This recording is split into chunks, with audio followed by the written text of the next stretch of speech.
Assalamualaikum warahmatullahi wabarakatuh. Kita ketemu lagi teman-teman. Untuk topik hari ini saya mau bahas tentang perencanaan untuk dana pendidikan anak. Karena ini banyak dibicarakan, ini banyak dikhawatirkan oleh orang-orang tua muda yang baru melahirkan anak.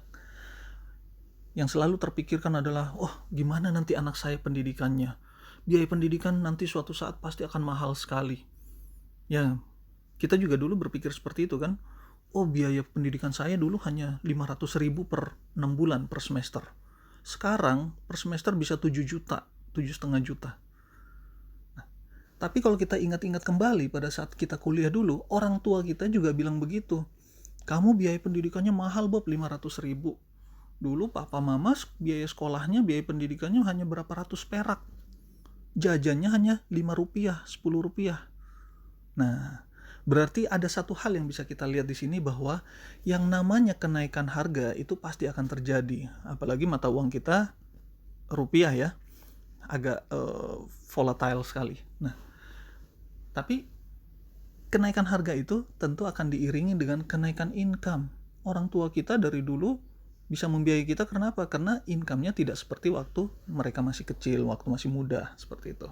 Nah, jadi kalau mau merencanakan sebuah eh, dana pendidikan untuk anak, pastikan dulu orang tua ini produktif nggak, orang tuanya bekerja nggak, orang tuanya punya income nggak, baik itu dia bekerja di kantoran atau dia berbisnis. Lalu kita harus punya rencana matang dengan sekolah anak. Kita tahu biaya SD, SMP, SMA dan kuliahnya. Tapi di sini saya akan lebih banyak membahas tentang perencanaan biaya kuliah, karena biaya SD, SMP, SMA ya kalau kita nggak neko-neko harus sekolah di sekolah internasional. Yang perlu kita siapkan adalah biaya kuliah, karena itu yang paling mahal. SD, SMP, SMA masih banyak yang gratis ya kalau negeri. Nah, kita harus mencari informasi berapa sih biaya kuliah saat ini. Misalnya ini ya, di UI atau ITB atau UGM, Unpad dan lain-lain, misalnya butuh dana sampai selesai 100 juta saat ini. Kalau kita masuk dengan jalur yang biasa, melalui ujian penyaringan yang biasa. Nah, karena anak kita baru lahir, maka kita harus bisa menentukan kapan sih waktunya anak kita kuliah nanti. Biasanya usia 18 tahun. Terus bagaimana cara mempersiapkannya? Kalau anak saya sekarang masih baru lahir, saya harus menyiapkan berapa? Gitu. Kita harus bisa menghitung itu. Nah, tapi yang harus kita perhatikan di sini adalah adanya sisi resiko dari kemungkinan kemampuan kita untuk membiayai anak untuk sekolah atau untuk kuliahnya nanti. Apa yang menjadi resiko adalah resiko terhadap si pencari nafkah, resiko terhadap si penabung, ayah atau ibunya. Nah, kalau resiko inflasi sudah pasti ada, dan kita bisa persiapkan, kita bisa hitung tingkat rata-rata inflasi untuk pendidikan berapa sih. Contoh, usia anak kita sekarang masih baru lahir, misalnya baru 3 bulan, kita udah memikirkan untuk mempersiapkan dana pendidikannya. Berarti waktu menabungnya masih panjang kan? Kalau kita produktif, kita sehat, kita bisa nabung untuk mereka 18 tahun lagi sampai mereka masuk kuliah. Anggaplah inflasi pendidikan, ada yang bilang sampai 20%, ada yang bilang 10%. Kita ambil tengah-tengahnya aja deh.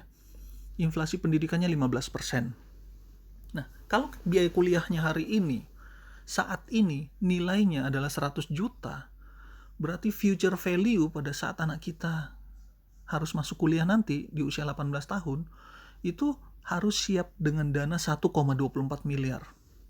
1 miliar 240 juta. Terus gimana mempersiapkannya?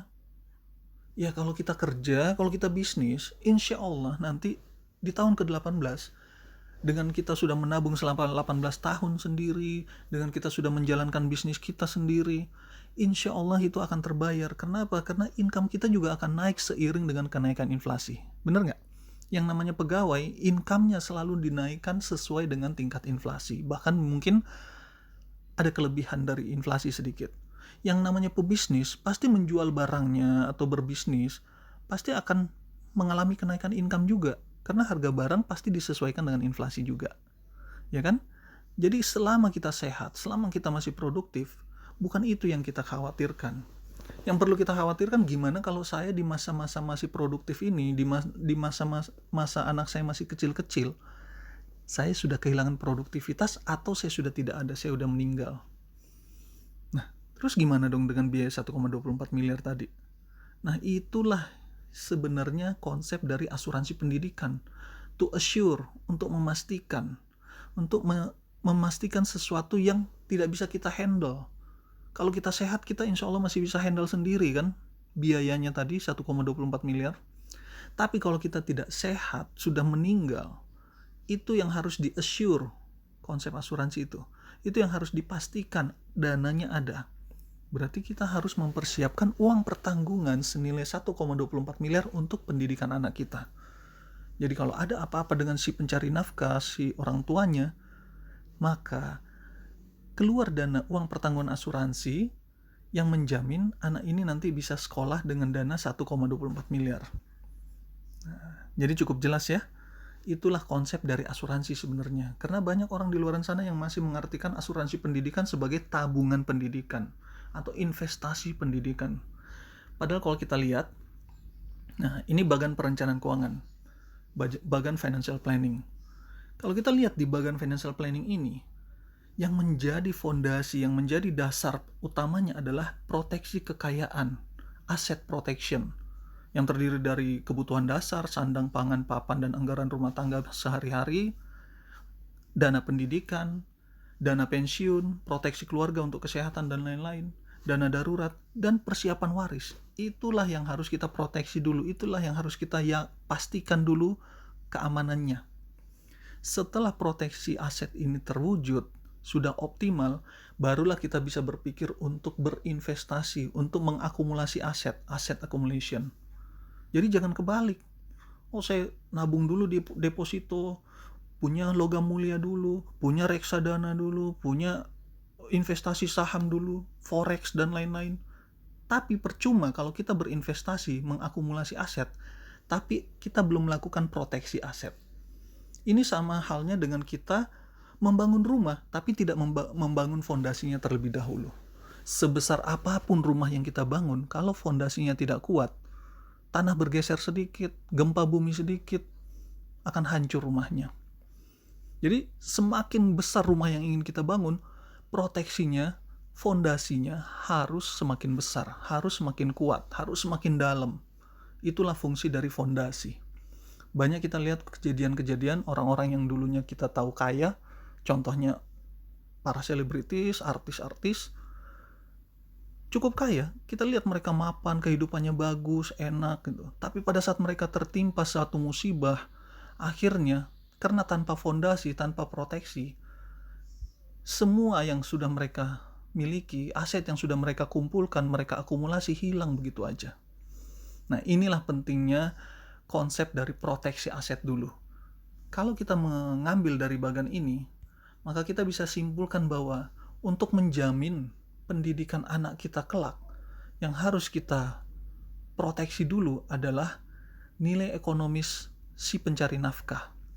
Kita pastikan dulu bahwa ada atau tidak ada si pencari nafkahnya nanti, nilai ekonomis untuk pendidikan anaknya senilai 1,24 miliar ini sudah kita siapkan. Kalau kita sehat, alhamdulillah kita bisa wujudkan sendiri.